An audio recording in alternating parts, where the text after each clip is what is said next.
All right, let's immediately cut across to Bengaluru, Karnataka, where many are still feared trapped in a building collapse. Shocking building collapse was caught on camera. Till now, with what we know, 12 still trapped inside the debris of the building. 3 bodies have been recovered so far. Rescue operations on to try and retrieve the others who are still feared trapped in the debris of this building. CCTV camera captured the tragic images that you see on your television screen of this building collapse.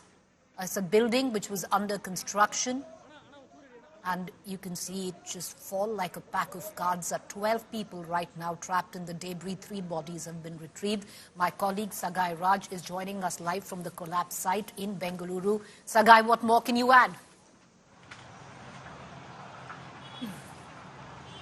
So we are at the building collapse site. You can see that this was an under construction building near Babasapalya, which is close to Horamavu. And all of a sudden, this under construction building collapsed this evening. And according to eyewitnesses over here, they claim that there were construction laborers who were stuck inside the building when it got collapsed. Close to 17 people were trapped. Out of them, what we get to learn through our sources is that 3 of them have been killed in this particular collapse. 2 of them were already rescued, and 12 of them are still under the debris. The police as well as the firefighters are continuously trying to rescue all those people who are stuck under this debris. Let us go and speak to a few people what they have to say. Sir, ಎಷ್ಟು ದೊಡ್ಡ building ಎಷ್ಟು ತಿಂಗಳಿಂದ construction ಆಗ್ತಾ ಇದೆ? ಗೊತ್ತಿಲ್ಲ sir, ನಮಗೂ ಗೊತ್ತಿಲ್ಲ. ನಿಮಗೆ ಏನಾದರೂ ಗೊತ್ತಿದೆಯಾ ಅಲ್ಲಿ? नहीं, मैं हिंदी वाला हूँ, मेरे को मालूम है। आपने देखा है कब से यहाँ पे चालू हुआ है? नहीं, मैं तो इधर बगल में काम करता हूँ, इधर नहीं काम किया मैं। तो किसी के मुंह से बात सुना कि इधर गिर गया तो इधर देखने के लिए आया हूँ। So many of them have gathered here to see after the news of this particular building got collapsed. And what we get to learn over years is that this under construction building is there from more than 3 months. The construction was happening, and there are a lot of laborers who were working here, the construction laborers, and most of them are out of Karnataka. So the police have to get more information about their whereabouts, and they should also investigate further what really went wrong. Whether there was any kind of soil test, there was any kind of technical things which was looked into it much before the construction happened, or it is because of the rain. So the police will investigate all possible angles, but as of now, their priority is to the people who are trapped inside the debris to be rescued. Sagai, what are we given to understand? Are they, by last count, there were 12 people still stuck under the debris of this building collapse?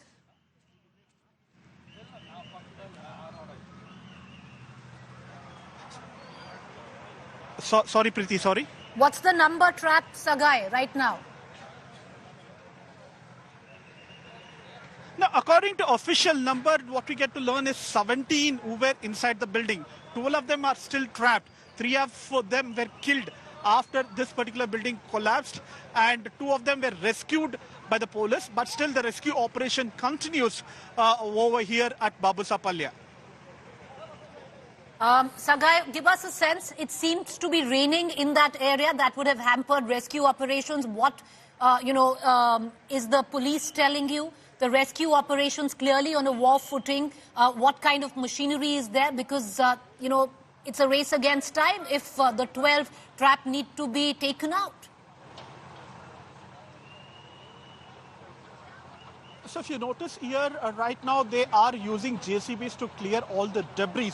And thankfully, there are no rains in this particular region as of now. But apart from Babasapalya, if you notice the other places, there are heavy rains.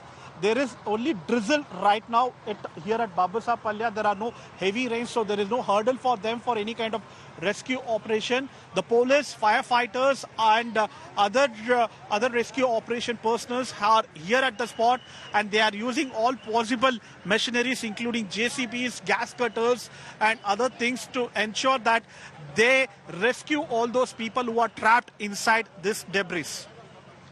All right, Sagai, appreciate you joining us. My colleague Sagai Raj reporting from the collapse site in Bengaluru. 17 those who have been trapped in the debris of this building. 3 of them were retrieved. Those were unfortunately 3 bodies that were retrieved. And what we've been given to understand that all of the trapped are laborers who were working in the construction of this particular building. Of course, now there needs to be a proper investigation whether this building flouted norms in terms of construction. Clearly, something has gone wrong to see the collapse of this building that was already in construction for 3 months right now in terms of norms. We'll keep a keen eye on all developments as they take place in Bengaluru. Meanwhile, after 3 days of what we pointed out, of continuous rain that disrupted normal life in Bengaluru, heavy overnight downpours on the city have caused waterlogging in several low-lying areas. 2 other incidents of commuters facing trouble due to potholes menace has triggered public outrage.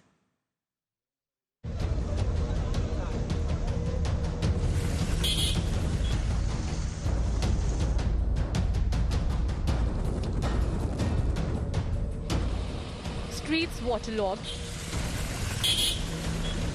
apartment basements flooded, residents stranded. It's the same old story for Bengaluru. No solutions and endless blame game. Residents of Kendriya Vihar apartments in Yelahanka got a taste of civic apathy as rains left the entire locality flooded. Boats were used to rescue stranded residents. The National Disaster Response Force had to be called in for the relief operations. Not just Yelahanka, many other localities faced similar situations. The entire stretch of this road is completely water inundated. That just shows how poor and weak Bengaluru's infrastructure, especially in North Bangalore, is. In fact, water has also entered inside houses.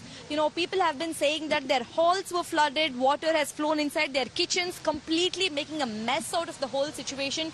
I come here, I was surprised, water was there still here. They're not exaggerating. Water was entering till there, so till there, exactly, right? So it was really difficult. First, make sure the drainage are correct. See, we started to clean out the drainage and the water level is kind of receded, right? So it's really important, right? I mean, you have to make sure that maintenance is correct. Karnataka Revenue Minister Krishna Bairegowda inspected flood-affected areas and took stock of the situation. In an incident in Varthur, a specially abled woman fell off the scooter after she drove on a pothole-riddled road. Commuters travelling on the stretch came to the rescue of the woman. In another incident, on the Hennur-Bengaluru road, a commuter flipped and fell off the scooter negotiating a pothole. The BBMP, which is the civic body in Bengaluru, has not bothered fixing these potholes. And we are talking about one of the most important high-end areas in Bengaluru. What you're seeing is vehicles that are, kind of slowing down in order to cross these potholes. They have no choice because this is bang in the middle of the road. Residents of Varthur protested against the pothole menace, demanding accountability from politicians and civic authorities. The Siddaramaiah government blamed the rains for pothole menace. So ಎಲ್ಲ ಒಂದೊಂದೇ attend ಮಾಡ್ತೀವಿ. ಈಗ ಮುಂದಕ್ಕೆ ಇದಾಗಬಹುದು. Low lying ಏರಿಯಾಗಳಲ್ಲಿ ಕಟ್ಕೊಂಡ್ಬಿಟ್ಟಿದ್ದಾರೆ. ಕೆಲವು ಮಳೆಗಳು ಜಾಸ್ತಿ ಬಂದಾಗ ಈ ರೀತಿ ಆಗ್ತದೆ. ನಿನ್ನೆ ರಾತ್ರಿ ಎಲ್ಲ ಬೆಳಗಿನ ಜಾವವರೆಗೂ ನಾನು ಕಂಟ್ರೋಲ್ ರೂಮ್ ಅವರ ಹತ್ರ ಎಲ್ಲ ಕಡೆನೂ ಮಾತಾಡಿದ್ದೀನಿ. ಅವ್ರು ಬಂದಲ್ಲಿ ನನಗೆ ಅವ್ರಿಗೆ ಡಿಸ್ಟರ್ಬೆನ್ಸ್ ಮಾಡೋದು ಬೇಡ ಅಂತ ಹೇಳಿ ಫಸ್ಟ್ ವಾಟರ್ ಲಾಗ್ನ ತೆಗಿಲಿ ಅಂತ ಹೇಳಿದ್ದೇವೆ. The opposition, BJP and JDS, accused the Congress government of swindling taxpayers. The Congress government, since it has come to the power, it has done nothing to address the infrastructure and to develop the infrastructure, to build the sluice gates. The sluice gates was announced long back. It could have been implemented and we can ensure the water management can be regulated very effectively. Whatever kind of rains might come up, even with all these challenges, we can manage better.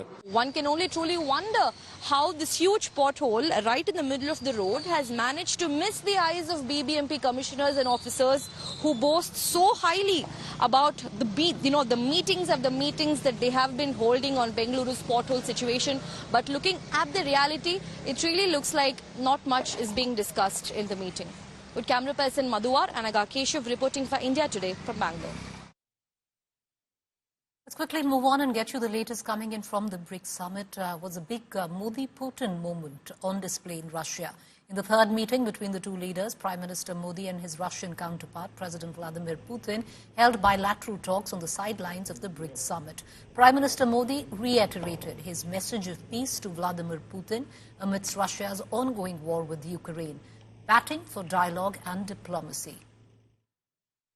Excellency, रूस और Ukraine के बीच चल रहे संघर्ष के विषय पर हम लगातार संपर्क में रहे हैं। जैसा मैंने पहले भी कहा है, हमारा मानना है कि समस्याओं का समाधान शांतिपूर्ण तरीके से ही होना चाहिए।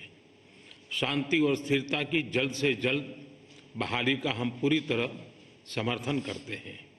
हमारे सभी प्रयास मानवता को प्रमुखता देते हैं।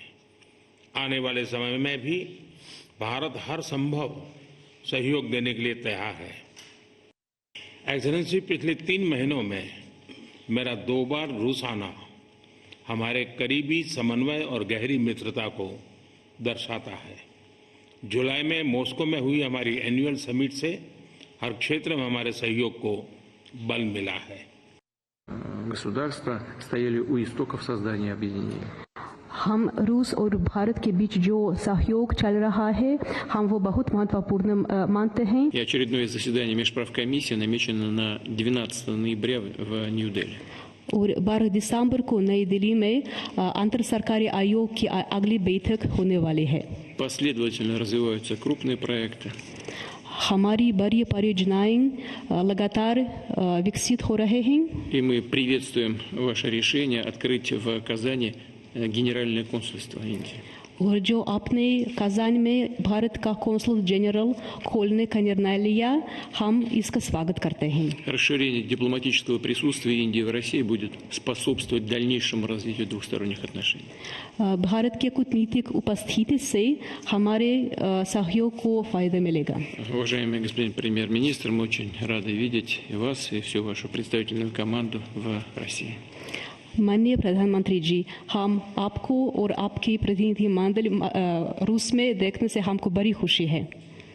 Принять целый ряд важных решений, направленных на дальнейшее совершенствование деятельности объединения и укрепление многопланового сотрудничества в его рамках.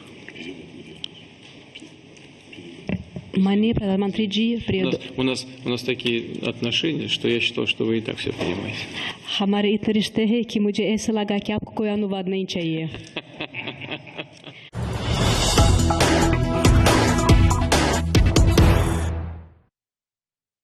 All right, let's quickly get you up to speed with the latest news break coming in from battleground Maharashtra. It seems, finally, as per sources, there's been a breakthrough. Both alliances, be it the Mahayuti or the Aghadi, have finalized seat sharing. What sources are telling us and what we can confirm through them, that the BJP is getting the massive share in the Mahayuti, understandably. They did so the last time as well. And Congress gets the lion's share in the Maha-Aghadi. Sources tell us where seat sharing in Maharashtra is concerned, the Mahayuti BJP at 152 to 155 seats. The Shiv Sena, Eknath Shinde, 78 to 80 seats. The NCP, Ajit Pawar, 52 to 54 seats. Where the Maha Vikas Aghadi was concerned, and there seemed to be lots of tugs and pulls and pressures within the Maha Vikas Aghadi on this. Our sources seem to suggest that understanding being built with Congress now fighting on 105 to 110 seats. The Shiv Sena UBT faction 90 to 95 seats. NCP Sharad Pawar faction 75 to 80 seats. Cutting across to Ritwik Balikar live from Mumbai, getting us more on this. Ritwik, sources seeming to tell us that both Mahayuti and the Aghadi have finalized seats. Give us perspective on where they stood in 2019. Of course, a lot has changed in terms of party dynamics and permutations, combinations. On what are your sources telling you now?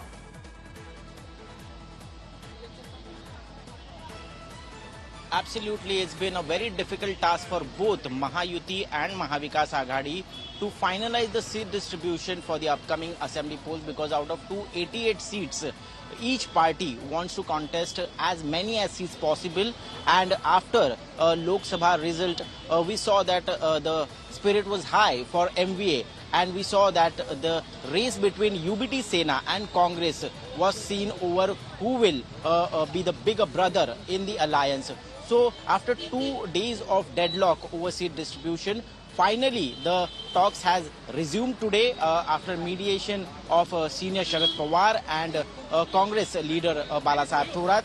Now, at the moment, I am right outside Grand Hyatt Hotel in Mumbai, where the discussions are going on, and it is seemingly the final phase of discussion where the seat distribution will be finalized today. And as you mentioned, that 105 to 110 seats will be contested by Congress, and other remaining seats will be distributed between both UBT Sena and Sharad Pawar faction. Now it is to be seen that what happens on the seats which were disputed, especially from Vidarbha and Mumbai and few from Marathwada. Do they reach consensus? And if they do, they will be taking a press conference and declaring the final seat distribution tonight. All right, you know, in perspective of all of this, Ritwik, there was a sense that the Shiv Sena, Uddhav Thackeray faction, where the Aghadi is concerned, even somewhere. All right, let's listen into Supriya Sule. असं मला माहिती, माझ्या वकिलांनी मला जे सांगितलंय त्याच्यात गुरुवारी hearing आहे असं माझ्या वकिलांनी मला सांगितलं.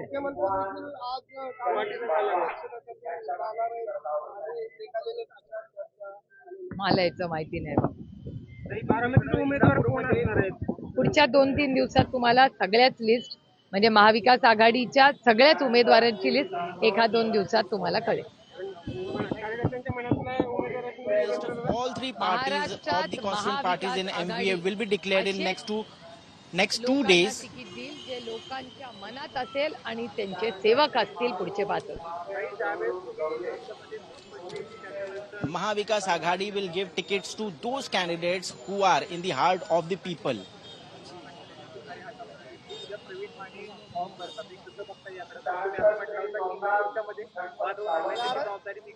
नाही, तो त्यांना अधिकार आहे ना लोकशाहीमध्ये.